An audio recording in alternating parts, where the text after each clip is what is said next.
Welcome to Mr. Hutchings History, where the past comes alive. Let's dive into today's story. Ever feel like trying to understand the Cold War is like, I don't know, piecing together this giant puzzle and you just can't quite, find those last few pieces? It can definitely feel that way. All the different players, the ideologies, it's the sheer scale of it. Exactly. But, in this deep dive, I think we've got our hands on one of the most important pieces of the entire puzzle. Oh, and which piece would that be? The 1948 Czech coup. Ah, yes, the Czech coup. It's one of those events that might seem like a footnote in a textbook, but when you really dig in. It's anything but a footnote. This is about political intrigue, about Soviet power plays, and ultimately about a turning point that shaped Europe for decades. It's often said that to understand the present, you have to understand the past. And in the case of the Cold War, the Czech coup was like, how should I put it? Maybe a keyhole you can peek through to see the entire conflict in a new light? Okay, I like that analogy. So why don't we set the stage a bit for our listeners who might not be as familiar with this period. It's 1948, the Cold War is simmering, and Czechoslovakia is stuck right in the middle. What made this country such a tinderbox? Well, for starters, most of Eastern Europe was already under Stalin's thumb, firmly within the Soviet sphere of influence. But Czechoslovakia was different. They were still clinging to democratic ideals, trying to chart their own course. And that had to drive Stalin crazy, right? I mean, talk about a thorn in his side. You're exactly right. And to make matters even worse, from Stalin's perspective, that is, Czechoslovakia was actually considering accepting aid from the U.S. Marshall Plan. Wait, really? I mean, I know the Marshall Plan was a big deal, but I didn't realize... Oh, Stalin was not happy about it, not one bit. Historian John Lewis Gaddis, he's written extensively about the Cold War. He has this great line where he says that Stalin's primary fear was the West's economic influence over a country that was geographically and politically too close for comfort to a Soviet bloc. Wow. So even the idea of the Marshall Plan, even the thought of Western influence seeping into Czechoslovakia, that was enough to set Stalin on edge. Absolutely. And remember, this was a time when even the whisper of dissent, the slightest hint of opposition to Soviet authority, could be seen as a threat. And to make matters even more tense, Czechoslovakia was still haunted by the ghost of the 1938 Munich Agreement, right? When they were basically abandoned by the West and left to be devoured by Hitler. Right. And that event, it weighed heavily on the minds of Western leaders. Yeah. Not just the betrayal itself, but also the sense that they had failed to learn its lesson. It created this almost, this sense of responsibility. Almost like they were determined not to let history repeat itself. Exactly. So we've got this incredibly tense atmosphere, a country teetering on the edge of a geopolitical cliff. What happens next? Well, in February 1948, things went from tense to terrifying and fast. Uh-oh. This doesn't sound good. It wasn't. Under immense pressure from the Soviet Union, non-communist officials in the Czech government they were basically strong-armed into resigning. So less of a peaceful transition of power and more of a hostile takeover? You could say that, yes. And just to be clear, this wasn't some spontaneous uprising, right? This was orchestrated by Moscow. It was a calculated power grab, pure and simple, designed to send a message to the rest of the world. Step out of line, and this is what happens. And if that wasn't chilling enough, we can't forget what happened just a few weeks after the coup. The Czech foreign minister, Jan Masaryk, is found dead under very, shall we say, suspicious circumstances. Yes, Masaryk's death. It's a moment that I think truly captures the ruthlessness, the sheer brutality of the Soviet regime. This wasn't just some random official either. Masaryk was a symbol of Czech democracy, someone who had fought hard for his country's freedom. Exactly. And while it's never been definitively proven, there's this chilling observation by the historian Tony Judt. He said that Masaryk's death sent a chilling message to Western Europe.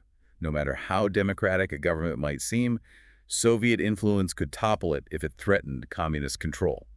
Wow. So it's February 1948. The Czech government has been overthrown, a champion of democracy is dead, and the world is holding its breath. This wasn't just about Czechoslovakia anymore, was it? This was about the future of Europe. You're right. Everything had changed.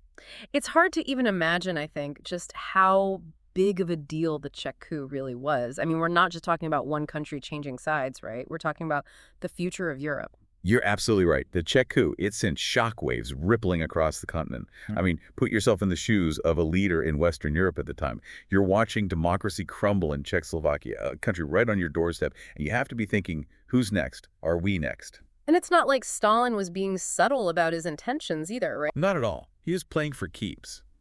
Historian Walter Lefebvre, he's written extensively about this period. By the way, he argues that the Czech coup was not merely about internal politics.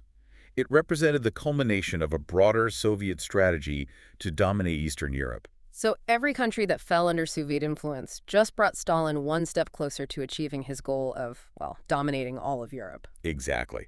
And that brings us to the West's next move, because they can't just sit back and watch this happen, can they? So what do? Well, this is where the Marshall Plan comes in. Now, if you recall, the U.S. had already proposed this massive economic aid package, right? The idea was to help rebuild Europe after World War II. But there was a lot of hesitation, even within the U.S. government, to really go all in on it. Some people thought it was just way too expensive. Others weren't convinced it was even necessary. So the coup changed all that. Oh, it was a real wake-up call, like someone had just dumped a bucket of ice water on them. Suddenly, the cost of doing nothing, the cost of inaction, it seemed far greater than the cost of the Marshall Plan itself. Because the coup made it clear that the Soviet Union was a real threat. Exactly. They weren't messing around. And the U.S. realized that it had to step up, had to take a stand, if it wanted to have any hope of containing the spread of communism. So the Marshall Plan goes from being this, I don't know, this gesture of goodwill to being this absolutely vital weapon in the Cold War. Precisely. It became a matter of national security, of global security. John Lewis Gaddis, another historian we've talked about, he sums it up perfectly. The Czech coup essentially guaranteed the Marshall Plan's passage as the fear of communist expansion prompted the U.S. to take swift economic action. Fear is a powerful motivator. It certainly is. But even with the Marshall Plan in full swing, there were still some very real questions that needed to be answered. Like, was money really enough? Could the U.S. really just throw money at the problem and expect it to go away? I mean, it worked pretty well for, like, my last birthday. Yeah. Well, it was a complicated situation, and the answer increasingly seemed to be no. The Czech coup, it highlighted a chilling reality for the West. Economic aid, while essential, it wasn't enough to guarantee security, to truly deter aggression. Because the Soviets had shown they were willing to use force to take what they wanted by force. Exactly. And that's a scary thought when you're trying to rebuild a continent, trying to prevent another world war. So the West realized that it also needed a military response. It needed a way to stand up to the Soviet threat, not just economically, but militarily as well. Enter NATO. Bingo. The North Atlantic Treaty Organization. It's 1949, just a year after the coup, and this alliance of Western nations, they come together with a simple but powerful promise. An attack on one is an attack on all. Like they're drawing a line in the sand and saying to Stalin, this far and no further. That's a great way to put it. NATO was a direct response to the fear and uncertainty that the coup had generated, a way for these countries to present a united front against Soviet expansionism and say, we're not going to back down. Of course, I imagine not everyone was thrilled about NATO, right? History is rarely black and white, and I'm sure there were plenty of different perspectives on NATO's role in all of this. Oh, absolutely. But before we dive into those different perspectives, let's take a closer look at the impact of the coup itself. Because while the world was busy watching the geopolitical chess match unfold, there were millions of people in Czechoslovakia whose lives were being turned upside down. It's easy to get caught up in the big picture stuff, the global power struggles, the military alliances. But at the end of the day, it's the everyday people who feel the real impact of these historical events. You're absolutely right. And in the case of the Czech coup, the human cost was immeasurable. For the people living in Czechoslovakia, it was like waking up one morning and realizing the country you thought you knew, the freedoms you thought you had, were gone. Just like that. Pretty much. Yeah. The coup ushered in an era of intense repression. Freedom of speech, freedom of the press, even the freedom to think differently. It was all gone, vanished overnight. People must have been terrified. They were. People were afraid to speak their minds, afraid to trust their neighbors, afraid to even think about opposing the new regime. Because there were real consequences for dissent, weren't there? Oh, absolutely. Yeah. We're talking imprisonment, torture, even disappearances. Families were torn apart, lives were shattered, and a whole generation grew up under the shadow of fear and oppression. It's a sobering reminder that these historical events, these ideological clashes, they have real human consequences. They do, and it's something we should never forget. But, even as we acknowledge the very real suffering that took place, the Czech coup also presents us with some fascinating historical debates.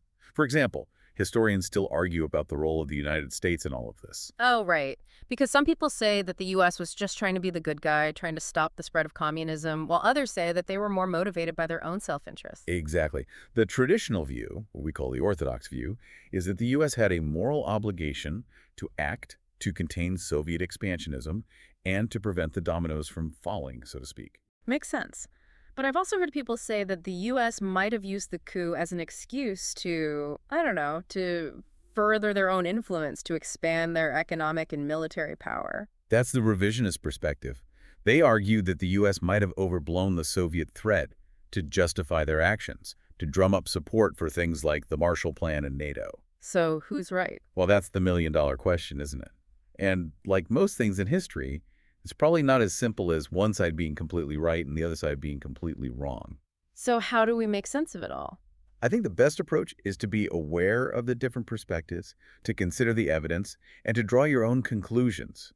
Because history isn't about memorizing dates and names, it's about grappling with complex questions, with understanding the choices that people made, and with trying to learn from the past. So as we wrap up our deep dive into the 1948 Czech coup, what are some of the key takeaways? What can we learn from this pivotal moment in history? For me, it highlights the fragility of freedom.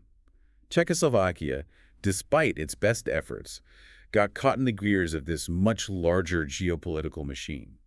It's a reminder that liberty, democracy, these things can't be taken for granted. They require constant vigilance, constant defense. And it also shows us that history is rarely black and white, right? There are often multiple perspectives, multiple interpretations, and it's up to us to engage with that complexity. Precisely. The Czech coup, like so many events in history, is open to interpretation. It's up to us to engage with those different perspectives, to consider the evidence, and to form our own conclusions. And maybe, just maybe, in doing so, we can gain a better understanding not only of the past, but of the present as well. And that's a wrap on another deep dive. Be sure to check back in with us next time when we'll be exploring another fascinating chapter in history. Thanks for listening to Mr. Hutchings History. Keep exploring, and we'll see you next time.